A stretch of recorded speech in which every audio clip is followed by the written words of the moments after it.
Giga is a kickboxer. Do you guys know who this is? I think even K1, Glory, very famous kickboxer. He comes over to MMA, he's knocking everybody out. And there was a time when that did not work. That experiment failed miserably. But there's now a time where that is working. I mean, I think Adesanya started that. I think Adesanya started to show guys, no, you can figure this out pretty quickly.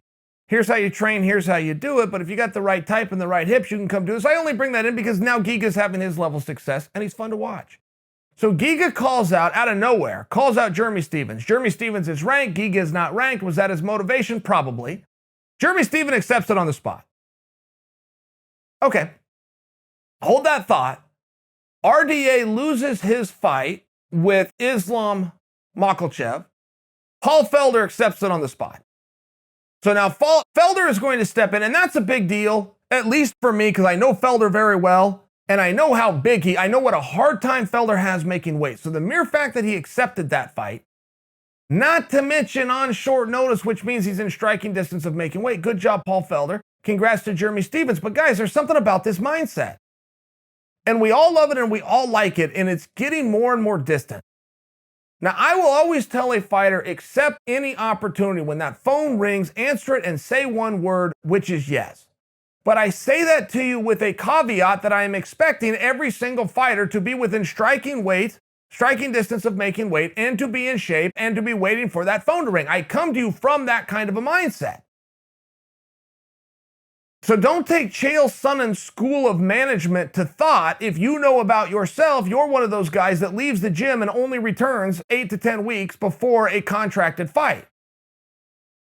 Don't do that. At the same time, don't be one of those guys. Have any respect for yourself. You're in a profession where they only let you go to work. They only ask you to go to work 3 times a year, and you're not ready at any given moment. What's wrong with you?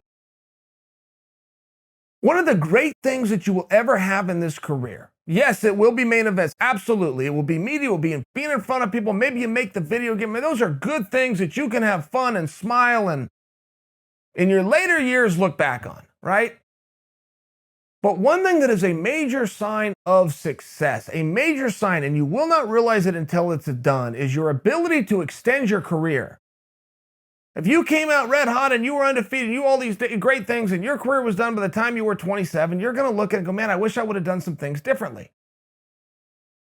I wish I would not have yo-yoed and gone in and out and made it so hard on myself. I wish I would have trained a little bit more steady. I wish I would have kept my weight under control. I wish my body could have held up and gone longer and gone till I was 32 years old and had another 5 years of memories. I'm just sharing that with you.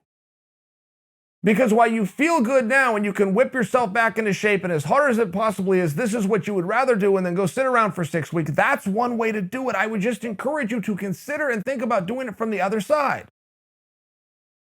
You have a Paul Felder mindset, not to mention making weight's very hard for Paul. Paul's got a very hard schedule, right? He's got jobs, he's got stuff to do. It's very hard.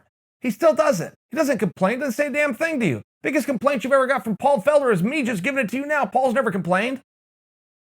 Not to mention he's stepping in with a polar opposite stylistic matchup that I'm sure he would prefer.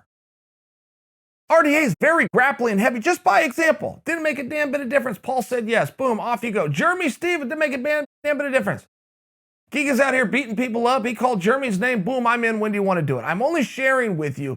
This is a mindset that there used to be and we used to have. And it used to be recognized and it used to be rewarded and it used to be appreciated. Now it is a dying breed.